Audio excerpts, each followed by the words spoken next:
Hello and welcome to the International Peace Institute. I'm Andrea O'Sullivan, a senior policy analyst here at IPI. Thank you for joining us during a busy week for a conversation on successes in local peace building, lessons for the international community. The call for national and local ownership of peace building has grown louder in recent years. Policy documents and official statements now regularly emphasize the consultation of local actors, engagements with local populations, and the building of inclusive institutions. But translating these principles into practice is an enduring challenge for the United Nations and international actors. Today, we hope to highlight innovative examples of peace building at the community level and explore how these initiatives are interacting with national policies and progress in the countries represented here today, as well, of course, of asking what this means for the work of the UN in its peace building and peace operations.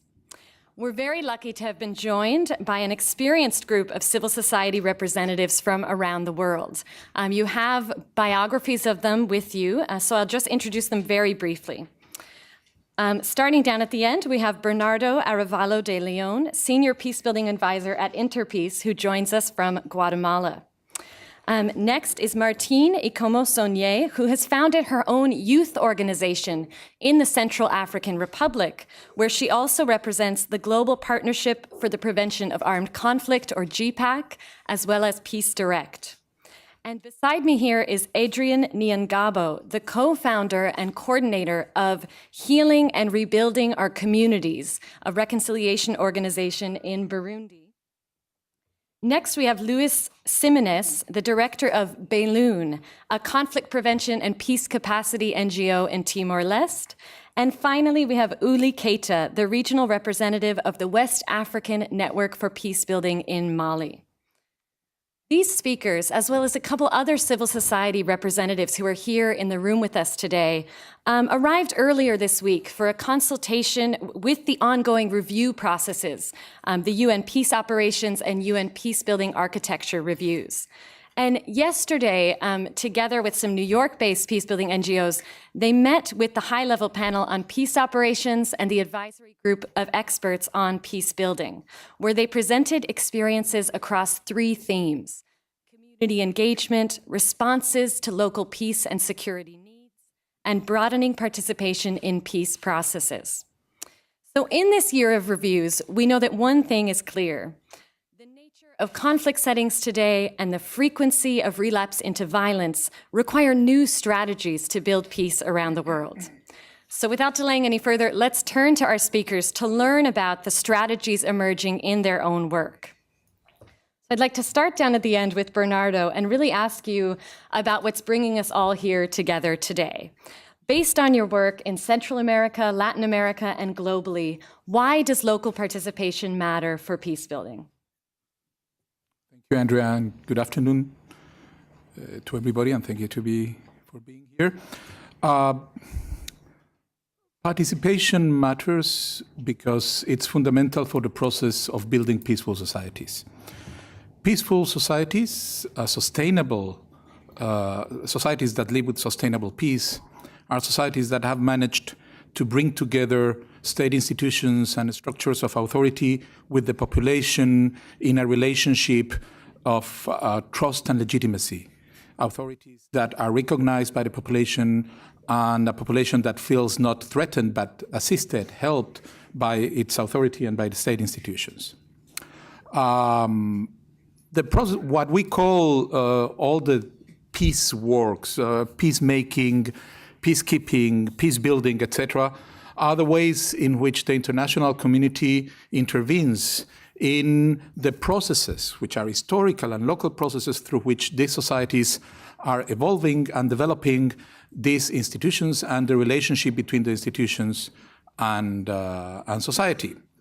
But that by definition, if you need to have an intervention of this sort, of any of the aforementioned, it's because you have situations which indicate the absence of healthy and good state-society relations, and the fact that it's actually a situation of conflict is the most important indicator, but also the levels of polarization. But even when conflict disappears, you still have a legacy of division, of mistrust, of fractured societies that become the most important obstacle for actually sustainable peace.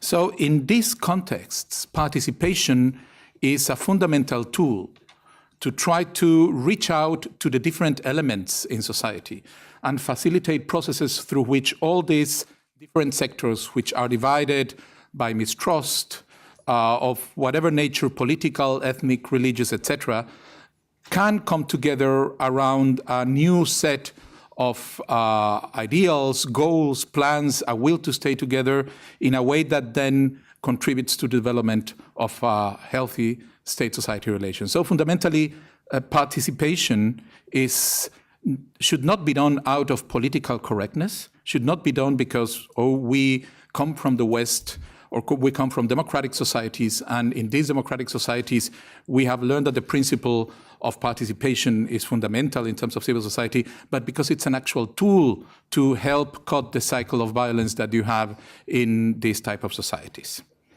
Thank you. I think that's a great overview to begin with. So turning to Martine, yesterday you told the panel on peace operations that the UN has been present in your country since before you were born. So with kind of growing up alongside the UN, what is your view of the UN's impact in the Central African Republic, and what are some of the common views among the young people that you work with? So, good morning, everyone.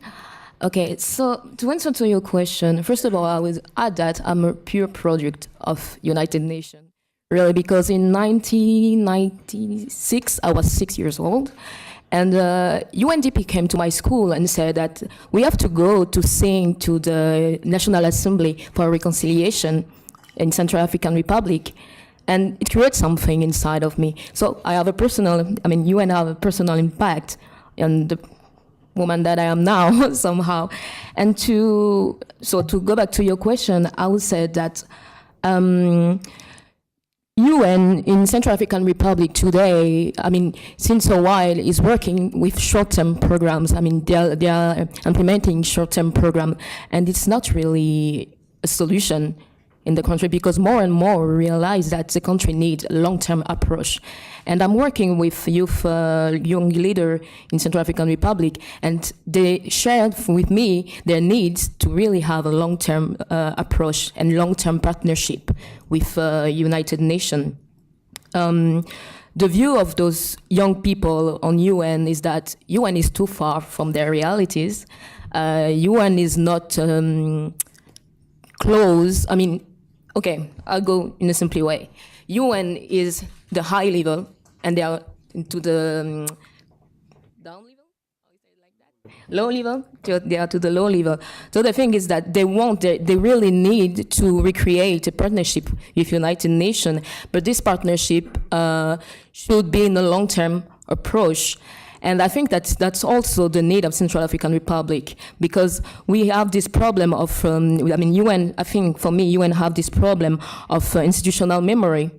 Is that, as I said, it's been a long, long time that UN is there, but it's difficult for this institution to implement concrete and impactable things in the country because of the turnover of the UN staff there, and the change of the change of the political dynamic. I don't know what the concrete problem in the country now. I'm sorry, I'm really tired. You can see it with my, yes. Okay, so I'm adjusting my words. But anyway, just to say that, yeah, UN is had an impact in the country, because with all the difficulties that we face, with all the different conflicts that we face, UN was present in the country. They offered opportunities, they offered support to the population. But today, it's maybe time to readapt. The situation of Central African is exceptional. You just can create a program from far and come to implement it in the country. This country is exceptional in all the continent, and it needs an exceptional answer and a long-term approach of that. And all the youth I'm working with are aware of that, and as I said, more and more they want to be partner with you, and how we say it like that. Thank you.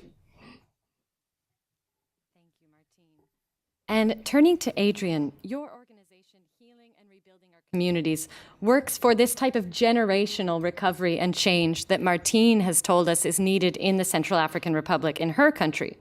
So can you share some examples of the impact of your work from Burundi?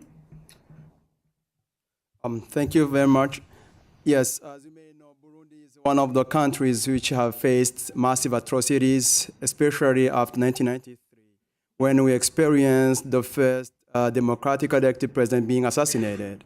And then back and forth, killings between the Hutu and the Tutsi took place. Both Hutu and the Tutsi being at the times the victims and the perpetrators. So what was necessary for us to have a better society, communities where everyone will feel at home? That was a big question. But still, we witnessed many of our relatives being assassinated or slaughtered. So all these things, even though we were not physically wounded, our inner wounds were not treated. So it was fundamental and crucial to have a proper mourning, and also to be aware of what are similarities between us as different ethnicities in Burundi, and then come on with some connections, and also get back to our spirituality in order to recognize what is the humaneness within us, and as Burundians, what can we do to overcome such a mess? When we were able to do that, or to provide that through our healing and rebuilding our communities, by the way, that's a native program we started from Burundi and Rwanda as we were struggling with psychosocial problems from genocide and massive killings. And now it's being spread out. We have the program in the States here. We are starting the program in Central African Republic and elsewhere. After that, I have witnessed community members reaching a level where we were no longer seen, or we didn't view ourselves as a victim or perpetrators. But we came to a sense of a communion where we cried for listening to a Hutu story or Tutsi story, and we came to understand that we all suffered. That's from there. I just share one example of this outstanding impact that the workshops have made in our country. It's in Central Burundi, Mutaho, IDP people. After a series of workshops, they wrote me a letter asking to go to the prison and visit the perpetrators, those who were suspected of killing their husbands. I was afraid to take them to the prison because I thought maybe the government may think I pushed them to forgive those killers. But they insisted, and then I decided to go to the prison responsible, asking for an appointment. 3 times I was turned around. They said, no way, a Tutsi has visited a Hutu in the prison. They want to know who are kept here, and then they just plan to kill them. At the 4th time, we accepted, and the widows were able to visit these suspected killers. Luckily, it was 3 or 4 months later. Some of them were released. Imagine what they did first, to go to the IDP camp and visit those widows to tell them that they are back in the community and they can live together. That's one of the examples, and I am here to really attest that it works. Thank you so much. I think from all of this group today, we have really inspiring examples of this interpersonal and intercommunal peace building. So to turn to Luis, your organization in Timor-Leste, the very name of that, Belun, you've told us, means partners and friends. So can you share with us, when you work with citizens and community groups, how do you bring them together to prevent and solve problems of armed conflict in their lives? Thank you, Andrea. A really good question. Yeah. After review our strategy plan to see for the next 5 years, this is we more focusing on three main pillars. First is conflict prevention and peace building, community capacity development, and research and policy development. For those pillars, this is reflecting on our learn from experience in 2004 after this organization established. Learn from experience, this is like commitment to continuing supporting for our local community groups, more focusing in urban and remote area. This is some strategy as we handling. One is that we have that municipality coordinator in the each municipality from the 13 in Timor-Leste. How can do more approach with the community, listen from the people, what the people needs, what the people wants on peace, and then other kinds of the activities as the people identify. How we can support, how we can help, yeah. There is to provide like capacity building, capacity development. Yeah? For instance, open space for young people, listen from them how the civil society or local NGO or the government or even other stakeholders can be support them. Other is a conflict transformation training, develop their skills and the facilitation skill, communication and leadership, so that they can have voice in the community levels there. Including, so now we still continuing to do support, how we can follow up from our conflict assessment or our research or some policy brief how we do to share with the government and other donor partners or local NGOs. For instance, peace building working group. So they bring them to concern how can together to be complement and the support for the needs by the people. Thank you. Thank you, Luis. And I think how you mentioned that your organization has a coordinator in every municipality in Timor-Leste is significant. And often when we speak about local peace-building initiatives, I think we think of them as sort of one-off examples that might just exist in one community. But again, here, we're representatives of organizations who really reach across their countries and represent broad sets of communities. And similarly, Uli, if we can turn to you, you're currently facilitating consultations on human security in all 8 districts of Mali. So I think we'd all like to hear, what are the main issues emerging in these workshops? What are the local peace and security needs, as well as some of the approaches to build peace that you're hearing about? Thank you, Andrea, and thank you all for giving us this opportunity to share our experiences in the field. Well, the human security needs in Mali really covers all of the 7 dimensions of human security. It's economic security, political security, environmental security, food security, community security, all the 7 dimensions of human security. We, through the West African Network for Peace Building, which is a regional organization working on peace and security in all of the 15 member states in the ECOWAS region, is implementing a project on human security. I am part of the board, I'm a board member of the West African Network for Peace Building. And in Mali, we're conducting a project on human security, going through the communities, having consultations in all of the 8 regions, talking to the people at the grassroots level, asking them, what are your security needs? What does peace and security looks like for you?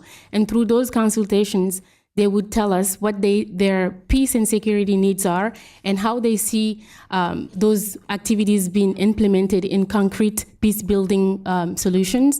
And we help them develop those work plans, which are implemented by the communities themselves and monitored by the communities and evaluated by the communities so that they take local ownership of the whole peace building process. Those are some of the things that we are covering in Mali. And when we talk about human security needs, it really varies from region to region. I think we'll go through it in the second round of discussions. But it's not a one shoe fit all kind of approach. It's really, Mali is a big country with 8 regions, and they all have their individual peace and security needs, and that's very important for us when we're trying to develop human security approaches. Thank you so much. So we've heard some specific examples of building peace in these states and communities. So Bernardo, I'd like to turn back to you and kind of bring it up to our policy and planning level back here in New York. So we know that the UN, like many other international actors, works largely with states on peace and security and governance priorities. And we've had some UN officials, even right in this very room, saying that it's this kind of state-based approach that does make community-level engagement difficult for the UN to achieve. So how can this tension be overcome? And in your opinion, can the UN support the development of positive state-society relations? Thank you, Andrea. Yes, I think that the important thing is to understand that post-conflict or polarized societies are societies that have many gaps between different groups at the horizontal and at the vertical level. They are divided, the communities are divided, society is divided between different groups, but also there is a division with political authority. So the risk is if you work exclusively at one level, let's say you dedicate and you focus on working with the political authority and the government without trying to reach down to the level of the community, then what you might achieve at the central level might be completely, defeated by the persistence of conflict and mistrust and violence at the community level. And the other way around, if you work exclusively at the community level and that you focus on specific areas and you don't try to think how can you add up and bring this together to link it with the structures of authority, well, that peace that you have achieved at that level might not be sustainable because it will be overridden by the general situation of conflict that you might have. So that the challenge is how to try to achieve a way in which you can work at the two levels. And probably the idea is not thinking there is one particular organization that can do it, but that the goal should be that you bring together all the different organizations that are working at the different level in collaborative networks that enable people to exchange information so that they can synergize their efforts, the efforts that they're doing at a different level. It doesn't require, this doesn't mean that you should have one strict central planning and everybody responding and marching to, a set of very specific goals and that you distribute what everybody's going to do. Sometimes you can do it that way, but most of the time what you have is spontaneous actors in society raising to face some of the specific challenges that they do.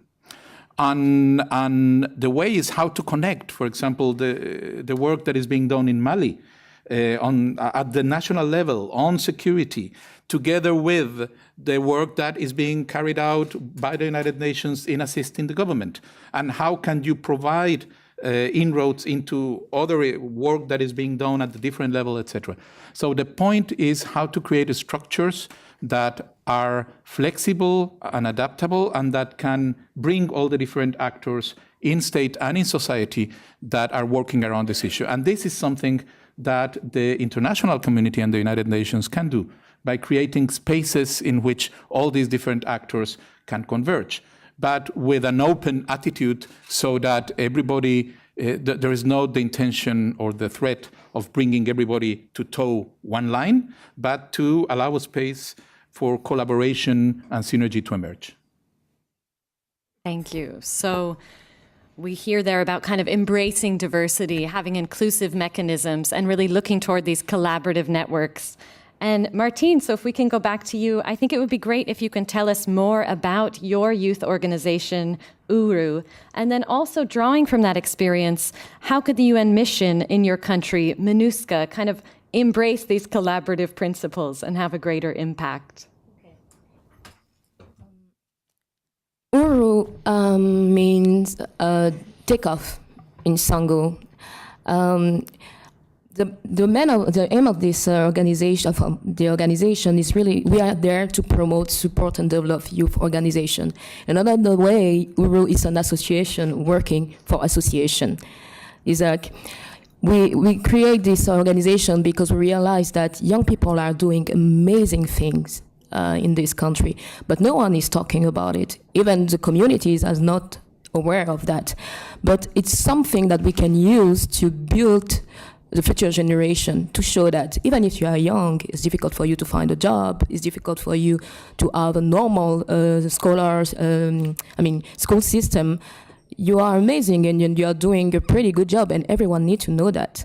So it's like we are using video, we are using workshops, we are using activities in different schools to show and to share with the communities the work that those young people are doing. But also we are sharing information of their activity with international partner that we have. So the thing is that to go back to your question on how MINUSCA can be linked to the work that we are doing, it's I said just before, I talk about the partnership that UN should have with the community. You know, when you try to when you go in a country to understand this country, you have to talk with people living in this country. And I think that is something that United Nations have to do.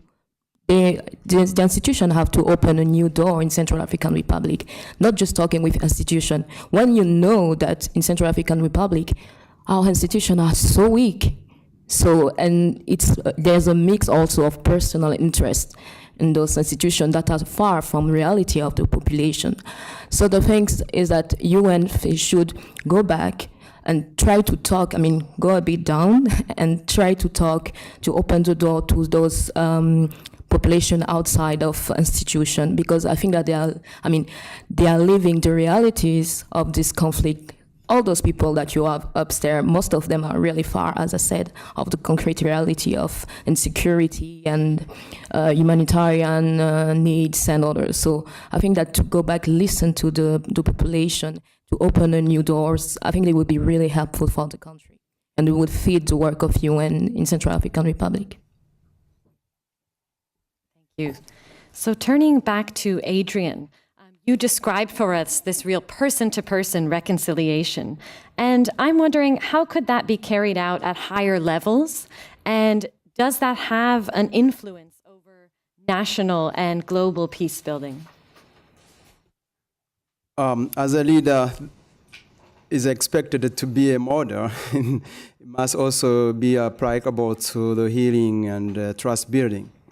Our senior politicians in Burundi are also Burundians. So we have our narratives to describe what we went through and how we have been part of the conflict.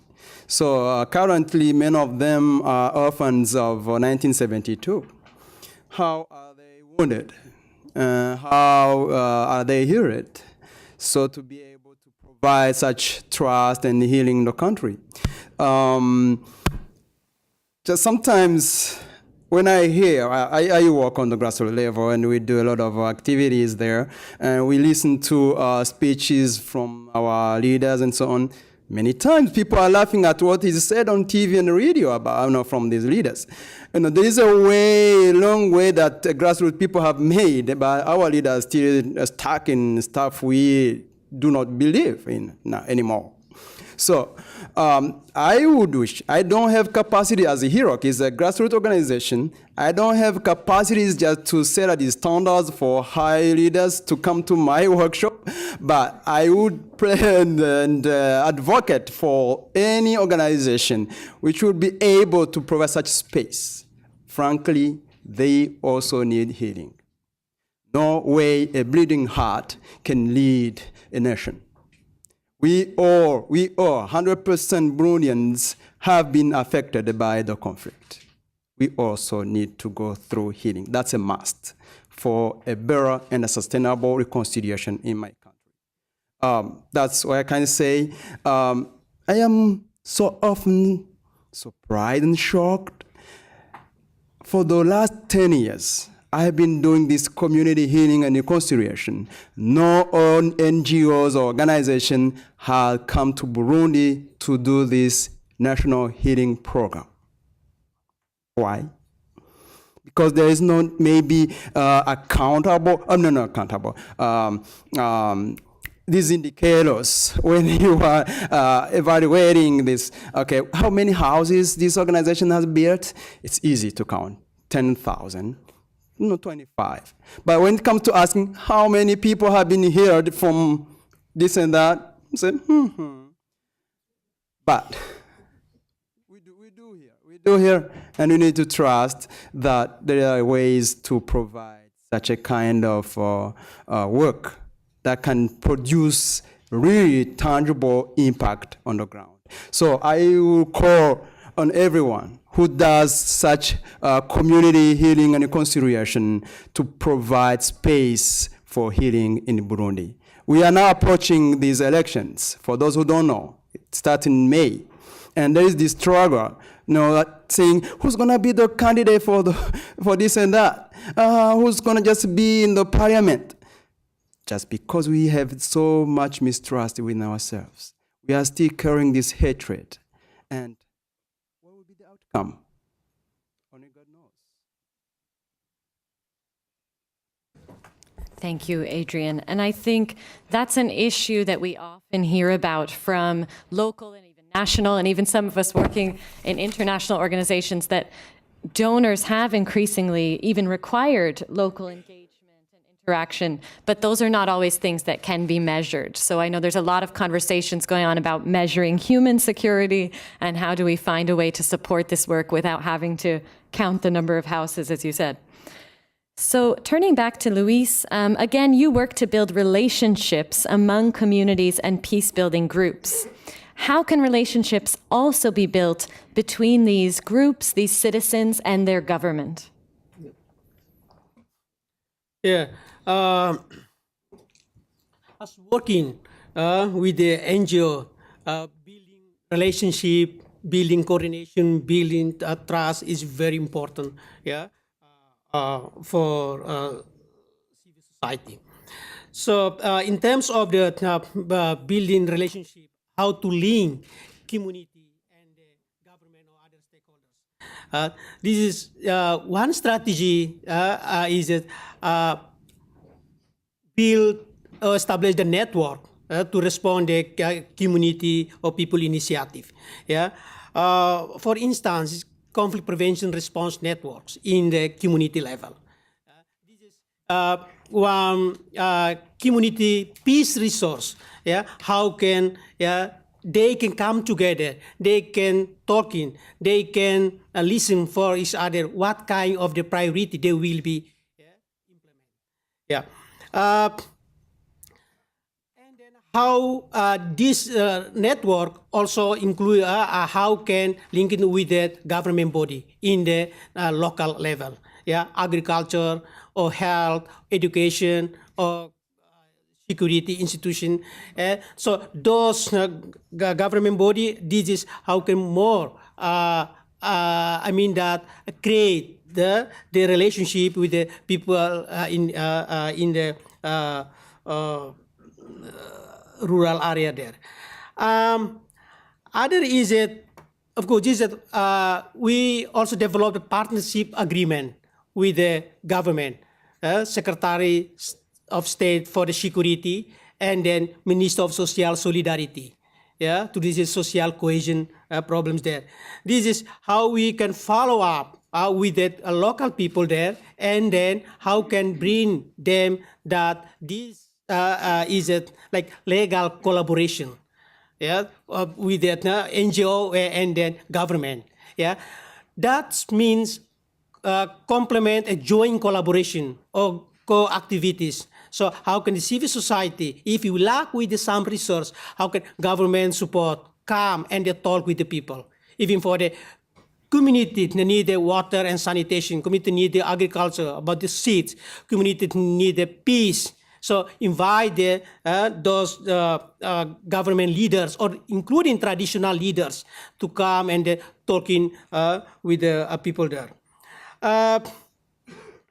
This is, I think, is not only build relationship with the government, including the UN humanitarian groups, that talking about the human rights issue, talking about access to justice, talking about that any kind of the needs or priority of the government set up. This is how can be monitored by the civil society there.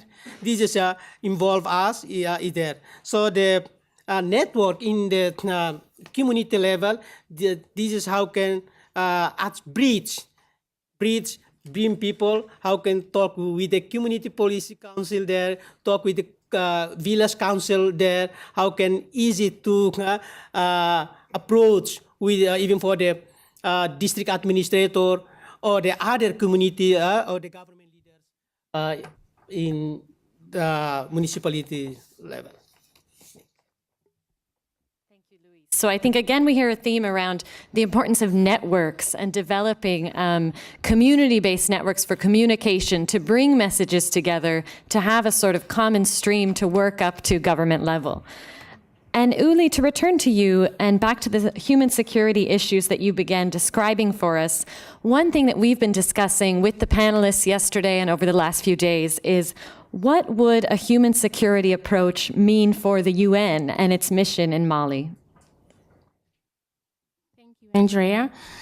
Well, means that the UN would shift its intervention from a militarized position to a more human-centered approach.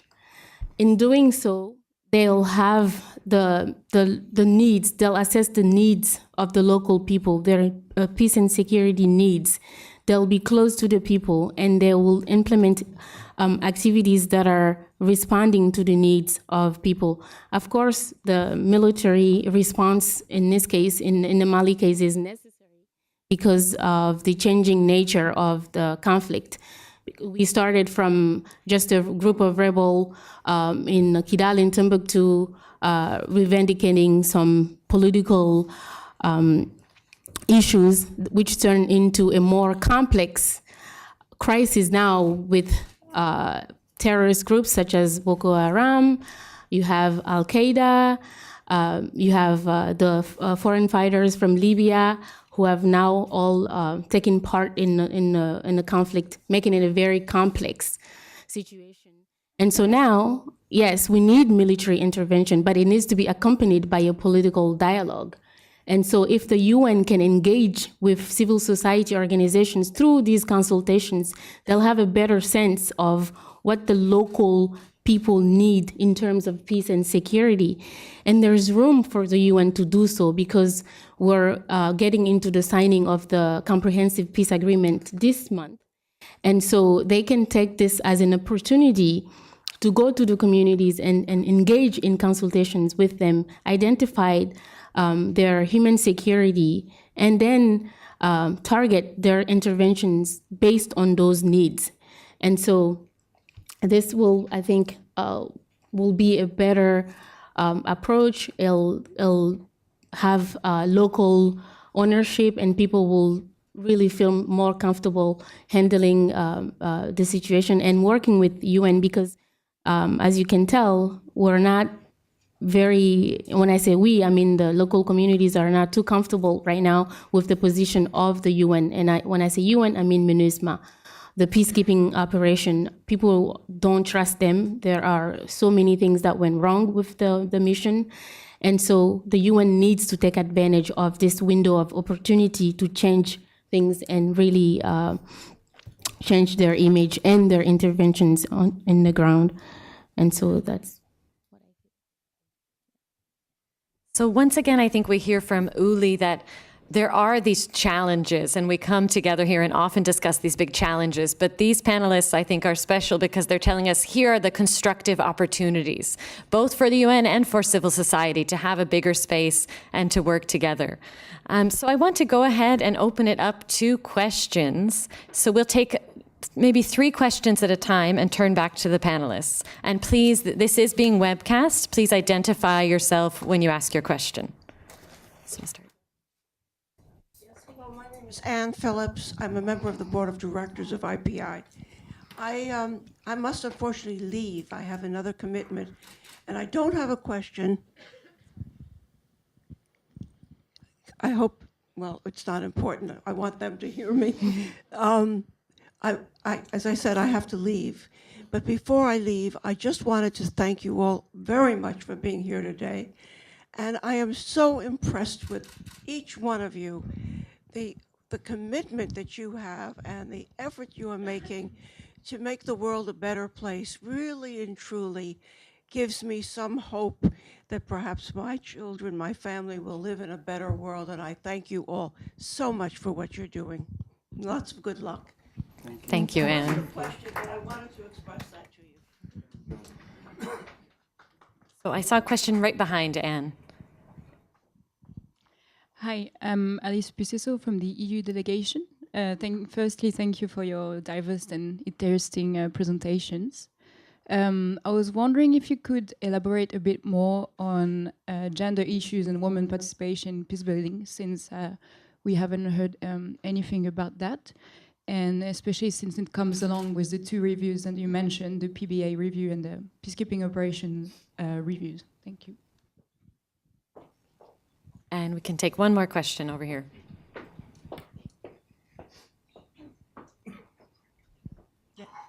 Thank you. I'm the ambassador of Belgium to the UN. And thank you very much for these presentations and for putting the accent on the importance of local peace building. From your interventions, I think you still get this question mark about the connection between local efforts by NGOs or dedicated citizens, and how you end up building a whole durable, sustainable peace building at country level, and how you connect the local efforts to a supportive political environment at the national level. And I was wondering whether also for the UN there is a space there to tie the knot between the bottom and the top, because I really believe that in spite of all the really extraordinary work that's being done locally, if you don't get some kind of connection and support by the political level, it might be, you know, a very long trip to success. So thank you, if you could comment on that. Thank you. And we could take one more question before we go back. In the back there, Ambassador Quinn. I'm Maureen Quinn at the International Peace Institute, and I don't normally like to ask what I consider a negative question, but as Andrea will remember, we were at a meeting on this issue about leveraging local knowledge in Addis Ababa, Ethiopia last September. And one of our participants drew a lovely image for us, you know, where he showed what I would call the spoilers. And so I'd like to ask all of you as well. Have you dealt with those that get away in these peace building process? Not the government, not the international actors, but others. How do you address those individuals, those groups? Thank you. Thank you. So we have 3 questions to put to you. The first, and we were actually hoping that someone from the audience would raise that we have another review going on now as well, the 1325 review and the global study on women, peace, and security. So first, how does the participation of women affect, and how is it important in your work? And second, from the Ambassador of Belgium, the very difficult questions around linking local to a nationally politically responsive state. And finally, what are the spoilers in your work? How do you address the kind of dividers that you encounter?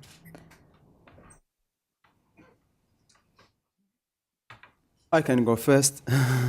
As I deal with community healing women are very, very important in my society. Unfortunately, I come from a patriarchal society where men seem to have all rights. And when we invite community members to our workshops, women are not given permission by husbands. But we had just to be strict and say we need 10 men and 10 women. So that's one thing we have done. We realized from the follow-ups we did that women do better job in educating the families. Many of the community members come back saying that they learned about the healing from the female participants who went back home and show and lived the changes. So that's how we are involving women in this community healing and rebuilding, and also they really appreciate. Another strategy we have used is just to conduct most of our activities during summer, or no summer, we don't have summer in Burundi. It's a dry season because you just have 2 seasons, rainy and a dry season. So in the dry season, there are no field work, so they can have easily access to the workshops. That's how we involve women in our work. Can I add something to that? Yes, please. Just to add something on gender women issues in peace building. In the Mali case, when we do consultations, of course, as you probably know, women are 56% of the Malian population anyway, so you cannot talk about peace or anything like that without the participation of women. But I would say at the non-governmental level, we really work hard to make sure that women participate and women are included in everything, and gender is integrated. Not just women, but you also have the youth, the disadvantaged group that we place in the gender basket. But in terms of, for example, the implementation of 1325, that's a big issue in Mali. 2 years ago, they've tried to finalize the National Action Plan, which was adopted, and it was rejected by the General Assembly because they thought that it would empower women to be equal to men, which the Muslim community in Mali doesn't think that that's, the women are inferior to men anyway, so this is a foreign concept. We cannot have this in Mali. And so that's a big challenge. Even, so think about it. You can even adopt a law on 1325, so how are you going to implement the National Action Plan? So there we need political will at the highest level, perhaps to put pressure on the government to abide by the legal instruments, the international instruments that they have ratified. They come to New York, they sign and tick every single legal framework that is presented to the member state, but when they go back home, it's another story. So that's the challenge. And there's no money in the implementation for 1325. Even the UN is not meeting its requirement in that term. So it's at the UN level, international level, and at the country level. That's a big challenge. Does anyone else want to speak to the gender question? And then maybe we'll move on. On this question, the way, as I said, we are focused on youth. But the things that we decide to do is that we know that women organizations are really powerful and dynamic in Central African Republic. So we decide to work with them, but as trainer for the youth organization in the country.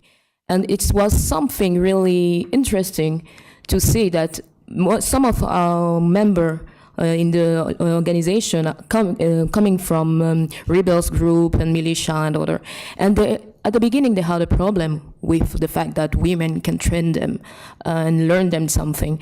But after a while, we realized that the image of the mother start to come back in the dynamic and the relation that they have together.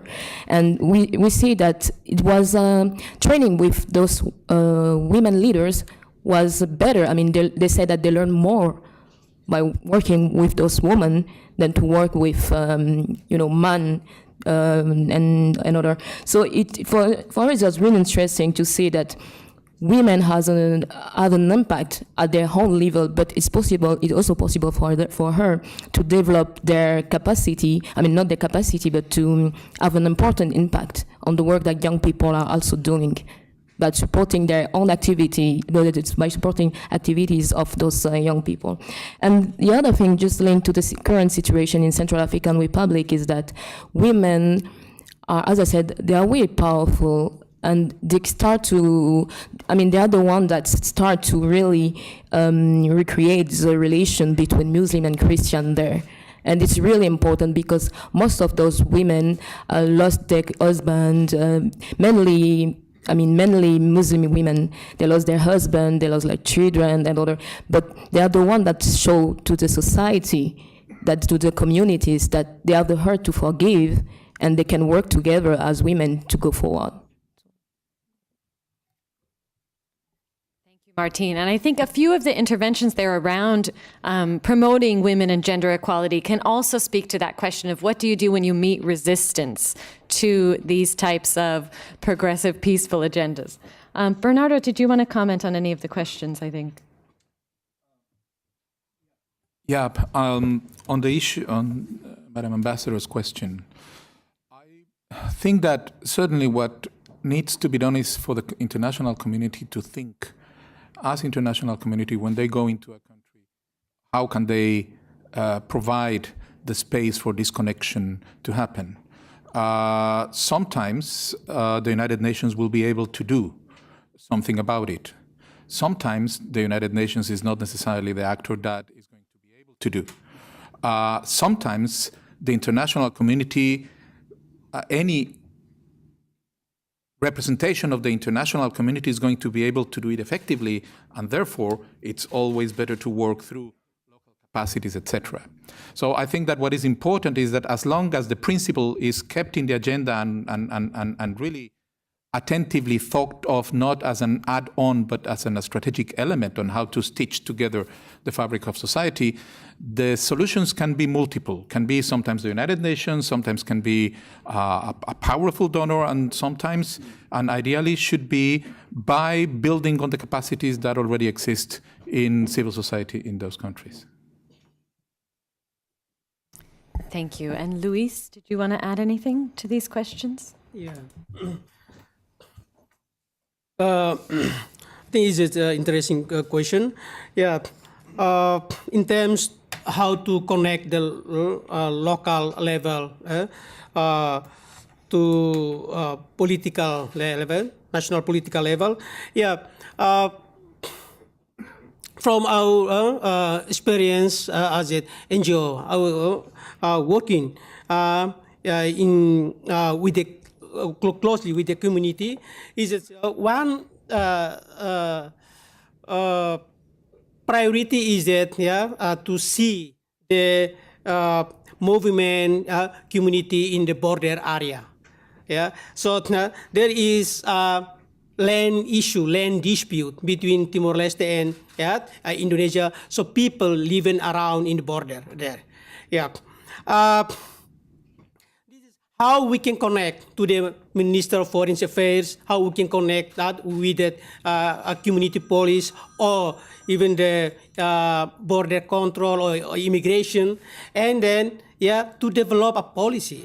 And then this is for the high level. For the community level of Cruz, create the community dialogue between people, both community living around the border, is one thing. Other is that through the conflict prevention response network, how can respond to conflict is like umbrella, community umbrella for the community, how can come and then develop some strategy to do the peace activities of involving traditional leaders and then traditional activity. Here, the weeks can be help in solving the problem there. Another strategy is we do alert. Is that through this network is one incident is related with that movement illegal groups. So sometimes it's like national issue, national concern. So how the civil society taking this responsibility, yeah, to do something. Yeah, of course we do alert and advocacy, push the government to solving the problem through dialogue or seminar, or how can approach with the others local leaders there. Okay.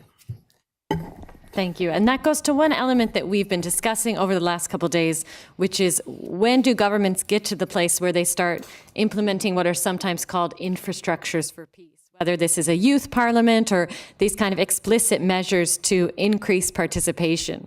But of course, the challenge there is what Martine has pointed out, when those institutions are either kind of non-existent or weak or just don't have the intention of really legitimately promoting participation. So just keeping in mind that we have a final question that kind of didn't get answered about how do you deal with the spoilers in your work and the divisions? Bernardo. I wanted to answer this by using an example of the work that Interpeace is doing in Central America. Many of you probably are aware of the issues of new violence that you have in Central America, and these are issues that are not necessarily linked to political violence, but are levels of violence that are threatening the fabric of society and are generating problems at a political level. And this is caused by youth gangs, extremely violent youth gangs that emerged at a certain point in time.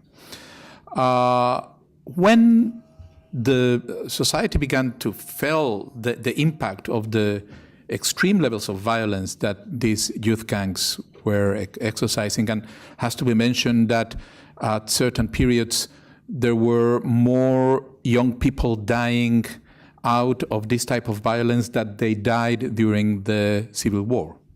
So that it was really extremely high levels of violence in society. The initial response of the state was fundamentally what they call the iron fist. We're going to go and try to repress, and we're going to go and try to bring everybody, throw them into jail, etc. What happened is that actually the violent reaction of the state generated more violence on the side of the gangs, so that the state reacted again with more violence, and the gangs again reacted with even more violence, so that the way in which the state was reacting to this type of violence was raising the level of violence. So the other element that was there through which people were trying to do is let's try to work with the communities that, you know, the gangs are live in communities, are actually part of the community. They emerge from the community. And but the decision was, you know, you don't know how to work with criminal elements. So that people were working not with the source of the problem, the spoilers themselves, but they were working with the community around them.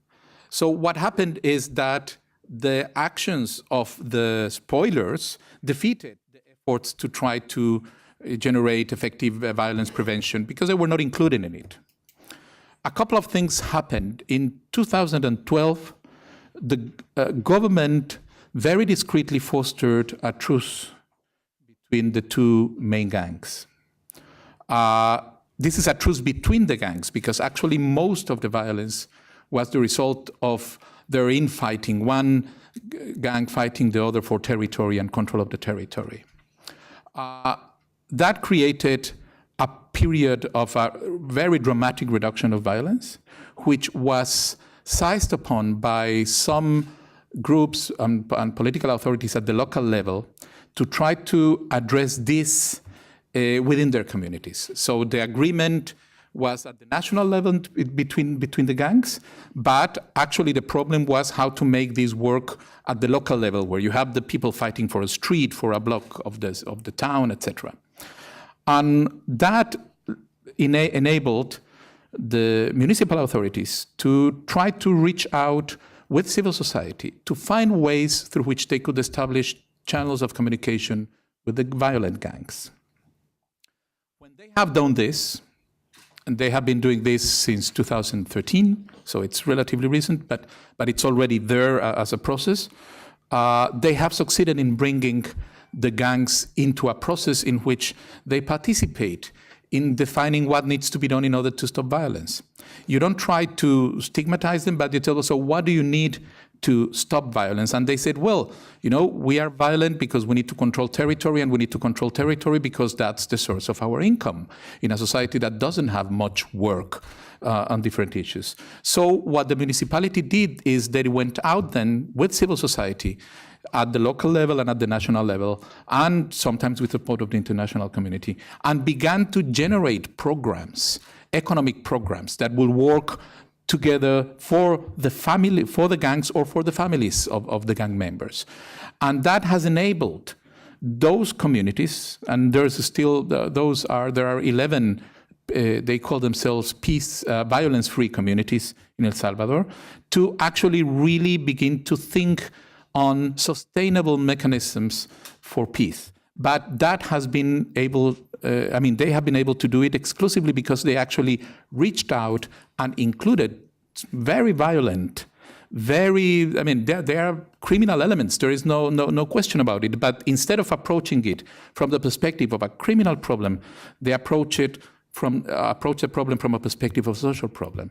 And that has enabled those municipalities to transform the levels of security and of violence in their own towns. Thank you, Bernardo. And did you want to add something? Before I go to this, I had just something to say about UN and local initiatives. Whenever I go to a community, I first of all recognize that these people lived before I went there.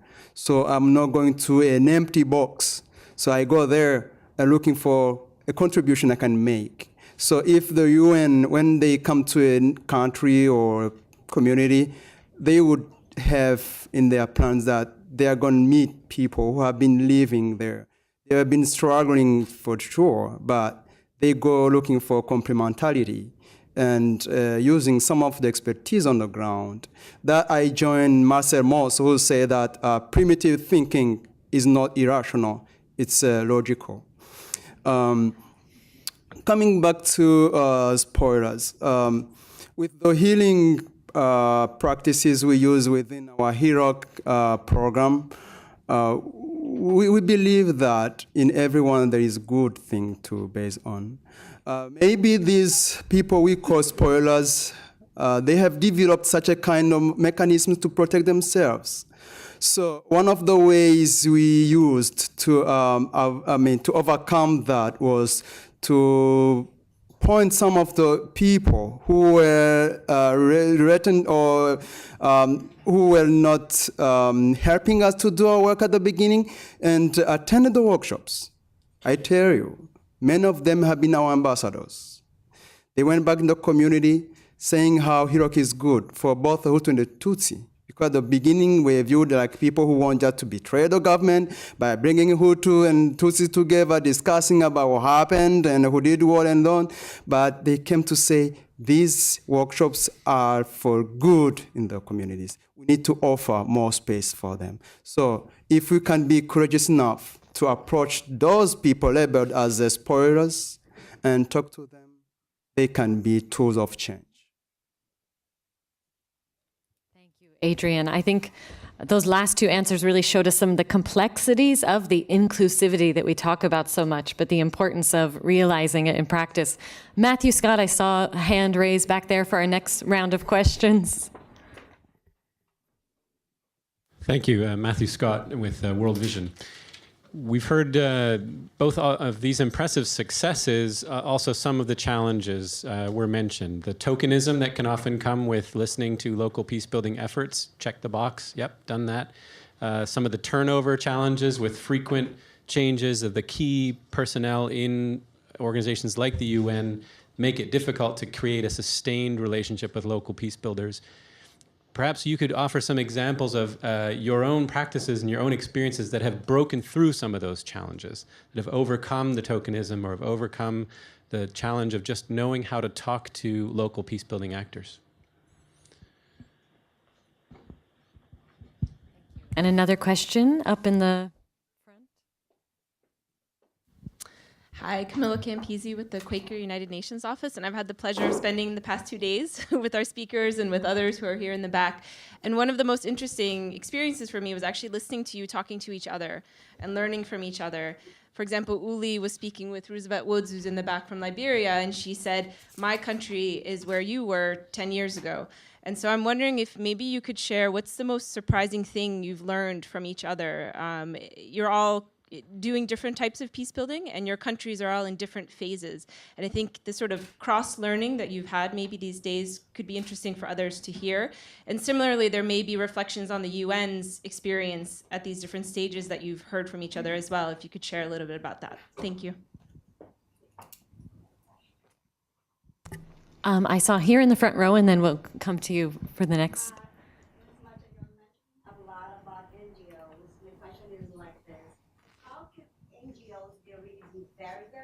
And how can they sustain their credibility so that they can earn the trust of the people that will really pave the way towards peace? Okay, that's great. We'll also go here in the front. Thank you. My name is Ufuk Gökçen. I'm the permanent observer of OIC. First, I would like to congratulate all the panelists for their contribution to peace-building efforts. I've got 2 points. One point is that from my practical experience and from what I hear, I conclude that there might be a need for the United Nations, or maybe IPI can play a role, to create a global peace portal where all the actors, including their needs at the local level, can be uploaded for the benefit of all international community. Because this type of information normally is not available for wider global actors. Secondly, Mr. De Leon talked about collaborative approaches, the need for collaborative approaches. There's an additional track, which is the support of local religious and traditional peacemakers by the international community. In this regard, I would like to share with you that Finchurch 8, Religions for Peace, which is based in this building, and my organization, OIC, has co-sponsored an initiative by creating a network for religious and traditional peacemakers. The secretariat is based in Helsinki. And beginning of this week, actually, we were able to launch our website. It is peacemakersnetwork.org. And this network aims exactly to meet the need expressed here to support the local insider mediators and initiators and networks. Though the name is seems to be inclusive of religious and traditional actors, but youth and women are also priority of this network, and also country-wise, Central Africa, Mali, they are within the focus of the group. And I would invite all peace builders to benefit from this network. Thank you. Thank you. That's great to hear during this conversation. So to go back to our panel, we'll go to 4 questions. Examples of your practices that you've developed that break through the challenges that we've discussed, and then what have you learned from each other over these 2 or 3 days of conversations and presenting? Third, how can NGOs sustain credibility and make sure that they have the trust of their people? And we've certainly heard a lot about that, I think, in recent months and years, both from civil society and people themselves in conflict-affected countries, but also from national and international actors. Questions around legitimacy and how do you select a civil society organization or NGO to partner with. So I'd love to hear from these representatives on that. And then any reactions to this support a possible global peace portal? Go first. On breaking the tokenism, for Interpeace, it's an easy answer because actually the principle for Interpeace is that we operate exclusively through, or better said, with local actors.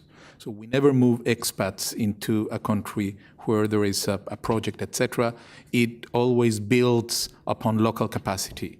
So there's a lot of effort invested in identifying and finding the right team of nationals, which can be an already existing organization that is working and that it's interested and that we can partner with, or sometimes depending on the context, and sometimes the contexts are so polarized that you need to create something completely anew, because otherwise you will not be able to generate the type of spaces for dialogue that we work upon, which was the case in Rwanda, for example. You create an ad hoc team bringing together people from the different sectors, etc.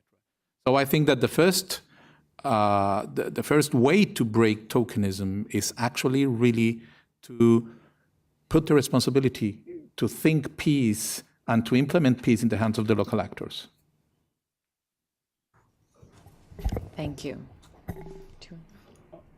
Oh, yes. What have I learned from this trip? It's true, I have had time with Martin and learning more about Sierra and what they are doing, which is very, very impressive. But one element I take back with me is empowerment. You have been so much listening to us. I go back home confident and empowered to talk to the UN people.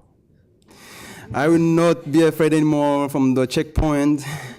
They maybe don't know, the things are on the ground, and they can't know unless they are told. So I go back and tell them what we need. That's lovely. Yes. Yes, I just wanted to say, in terms of perception, it's very interesting because we are the West and Central Africans, and when we were talking about how the UN should intervene in our different countries, I actually learned from my colleague in Liberia that people in Liberia, after 10 years or 10 plus years of UN intervention, people are actually happy because they don't see, they wouldn't make the difference between the presence or the absence of the UN, which is very interesting to me, because they feel as if the UN is, there for the government and not the people. Whereas someone was saying in South Sudan, people in some, not everywhere, but people in some communities feel safer when they see the blue helmets. They feel as if they're in security, where in my country, which has just welcomed the peacekeeping operation, we feel as if the mission is there for the rebel groups. So the UN is losing. I mean, the perception of the people based on the missions, 10 years plus, yes, goodbye, we don't need you. Halfway through the peace process, yes, we feel safe with you in some ways. And a year and a half through the peace process, no, you're here for the rebel group. So it's very interesting to see how people, based on the countries, even within the continent, how people view the UN and the peacekeeping missions. So that's something that I've learned that I didn't know.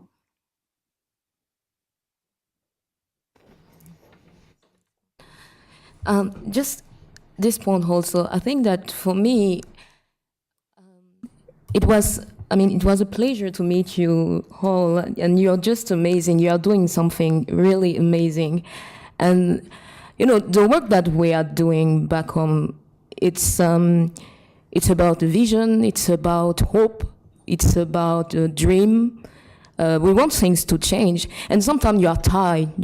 Even just to be at home doing this work every day, you like it, but you are tired because it's difficult. It's really difficult, and it's good to be a bit outside and to meet also people that give you a bit more of energy, because as I said, they believe in what they're doing. So it's like they give me another boost to go back, and as you said, yeah, we are ready to go back and to share all the thing that we share with the expert there. And thank you for that, and thank you all the team. Thank you.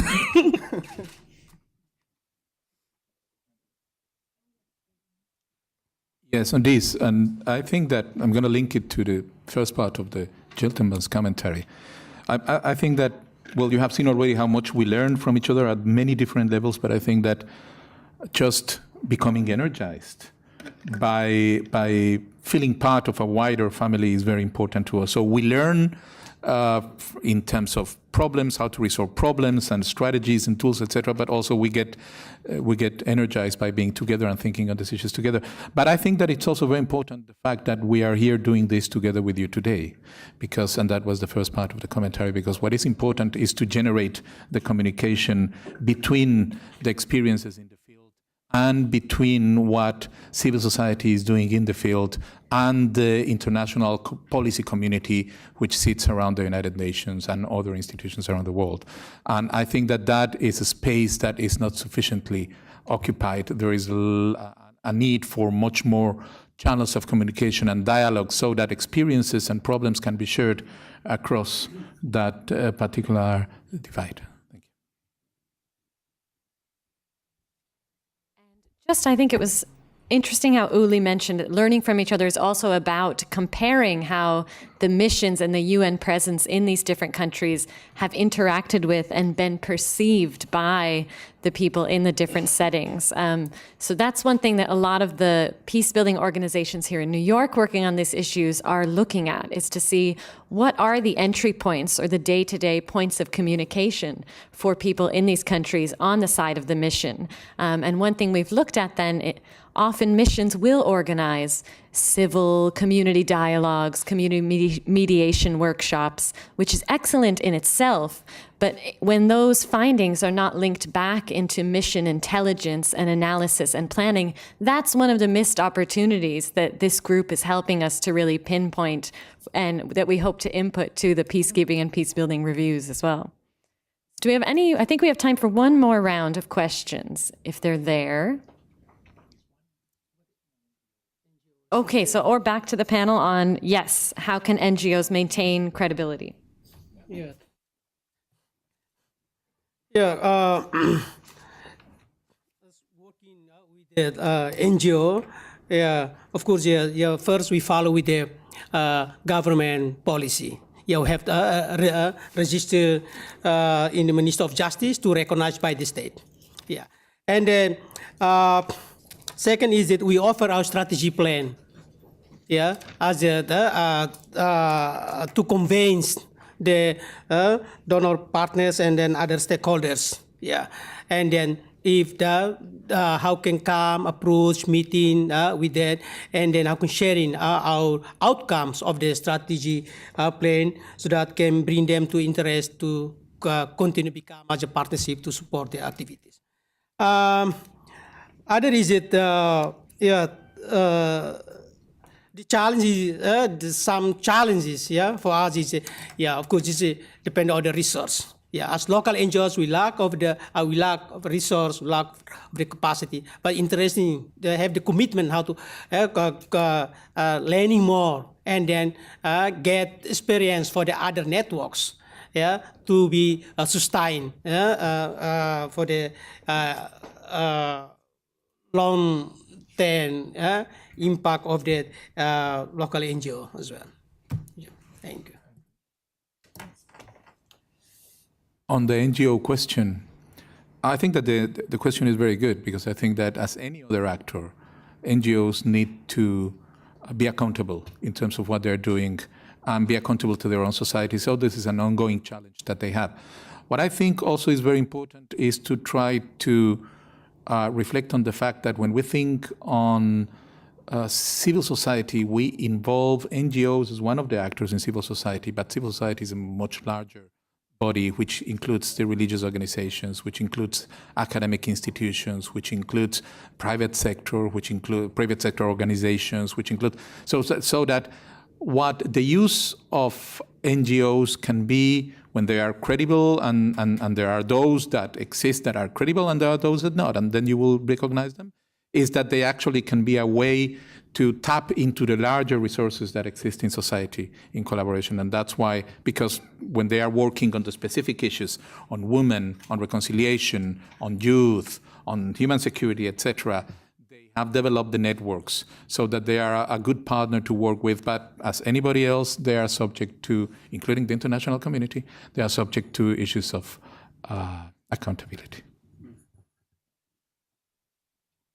Thank you.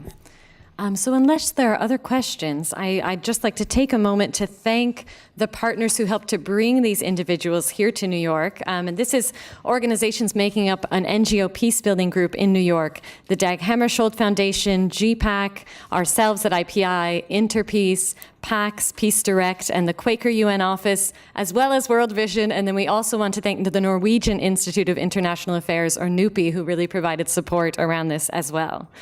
So I think really an important thing to leave thinking about, again, as we're in this year of reviews, is how do we think and talk about peace building here in New York? And we're seeing that increasingly peace building is defined as this technical approach. And when you speak about peace building in New York, it's almost as though you can only refer to the Peace Building Commission, the Peace Building Fund, and this architecture here. And it's great that the review in itself is going to look beyond that architecture and look at the UN's peace building work at large. But certainly what we've heard today is that peace building is much more than that. And we've seen how it interacts with peacekeeping and peacemaking, and how it's time to really stop thinking of these things as separate fields in the way that we tend to think and speak about them here in New York. So I'd just like to thank you all for coming on a Friday at the end of this very busy week, and I'm sure our panelists here would be happy to stick around and speak with anyone. Thank you.